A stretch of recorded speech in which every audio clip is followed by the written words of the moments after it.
जवाब मैंने आपको देना था वो बजट के जरिए मैंने कहा हुआ है कि जहां रेगुलराइजेशन की बात होगी, जो भी कमेटी, जब कमेटी अपनी रिपोर्ट जो है फाइनल करके हमें दे देगी, एक फेज्ड मैनर में, प्लान तरीके से, ट्रांसपेरेंट तरीके से हम रेगुलराइजेशन का काम जो है वो शुरू कर लेंगे। अपोलो हॉस्पिटल यहाँ आ रहा था, MOU साइन हुआ और उससे जो ज़मीन अलाट की गई वो पहले ही अलाटेड थी। अगर उनको वो ज़मीन नहीं लगी तो हम कहीं और ज़मीन दे देंगे। उन्होंने तो हमसे किसी इस मुतालिक बात भी नहीं की। अगर आके मिले होते, बात की होती, अगर उन्होंने कहा होता कि ज़मीन का मसला है, उनको कहीं और ज़मीन चाहिए, हम दे देते। लेकिन अभी तक अपोलो हॉस्पिटल्स के तरफ से ज़मीन को लेके यहाँ अस्पताल खोलने के लिए मेरे से ना हमारे हेल्थ मिनिस्टर साहिबा से इस मुतालिक कोई बात हुई। बात करेंगे तो ज़रूर उसका हम हल करके उनको दे देंगे। सर प्लीज, अब कोर्ट में चल रहा है तो उसका मैं यहाँ जवाब दे नहीं सकता ना, वो तो कोर्ट और कंपनी के दरमियान है। सर समीर भट्ट न्यूज़ 18 से। आज जब आपने बजट पढ़ना शुरू किया तो एक शेर से शुरू किया, तो आपने कहा कि बोझ बहुत है लेकिन चलते जाना है। कल भी आपने जब अपनी तकरीर की LG एड्रेस पे, तो आपने ये कहा कि UT में काम करना इट इज़ वेरी डिफिकल्ट और मुझे नहीं पता कि मैंने मैनिफेस्टो क्यों बनाया था, लाइक दैट। मैं आपसे सवाल, आप कॉन्टेक्स्ट को ही बदल रहे हो। ये है सवाल मेरा सर, ये है कि अपोजिशन ये कह रही है कि ये मजाक है, मतलब बजट के बारे में कह रहे हैं। हाँ, तो मैंने मजाक में ही तो कहा।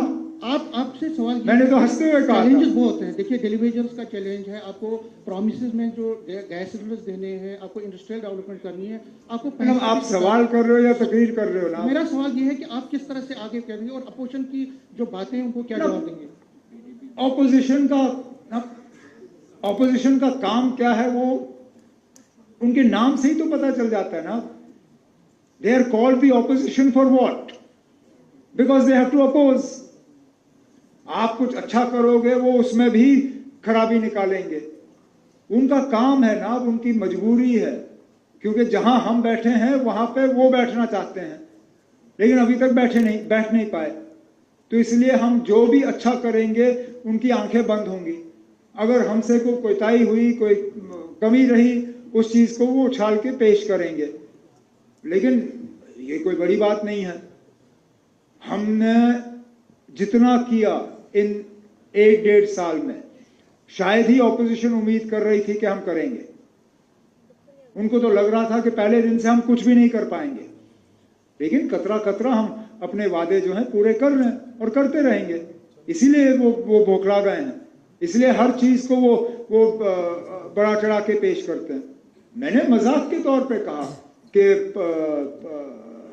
मैं अगली बार मैनिफेस्टो बनाऊंगा नहीं, क्योंकि अब आपने जैसे कल देखा, गवर्नर साहब के खुतबे पे बहस कम और नेशनल कॉन्फ्रेंस के मैनिफेस्टो पे बहस ज्यादा। तो फिर गवर्नर एड्रेस का फायदा क्या? फिर मैनिफेस्टो पे ही डिस्कशन कर लो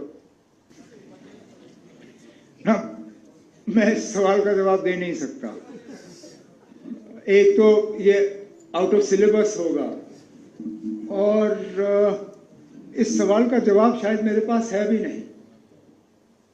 क्या मिला, क्या नहीं मिला, कितना मिला, कम मिला, ज्यादा मिला, किसी दिन अगर किताब लिखूंगा जिक्र उसी में कर लूंगा, नहीं तो कहीं आपसे के साथ चाय के कप पे बैठ के गुफ्तगू और बहस करेंगे। मैं इन सब का इस पे वक्त जाया नहीं करूंगा। सर 1996 से लेकर जब नेशनल कॉन्फ्रेंस पावर नुकसान हुआ, वो भी हमारे लिए एक मुश्किल दौर रहा। उसमें जो मरकज ने हाल ही में 1430 करोड़ का एक पैकेज सास्की के तहत परमानेंट रिकंस्ट्रक्शन के लिए अब जम्मू कश्मीर के लिए ऐलान किया है, अब उन पैसों का सही इस्तेमाल करके हम यहाँ पे रिकंस्ट्रक्शन का सिलसिला जो है उसको ठीक ठाक आगे बढ़ाएंगे। लेकिन ये दो बड़े चैलेंजेस थे हमारे लिए। उम्मीद करते हैं, क्योंकि पिछले साल जब हम इसी तरह इसी हॉल में पोस्ट बजट आपसे प्रेस कॉन्फ्रेंस कर रहे थे तो माहौल अलग ही था। उस वक्त ना पहलगाम का किसी ने सोचा था तो ना फ्लड्स का। अब इस साल हमारी उम्मीद है कि ये साल अगर हमें ठीक ठाक मिल जाए तो जम्मू कश्मीर की इकोनॉमी को हम एक स्टेबल और एक स्ट्रॉन्ग फुटिंग पे जो है उसको ले जाने में हम कामयाब हो जाएंगे। बार बार कई चीज़ों के लिए डॉक्टर मनमोहन सिंह साहब का शुक्रिया करता हूँ। जब मैं 2 सेंट्रल यूनिवर्सिटीज़ के हवाले से बात करता हूँ उनका शुक्रिया करता हूँ। जब मैं 4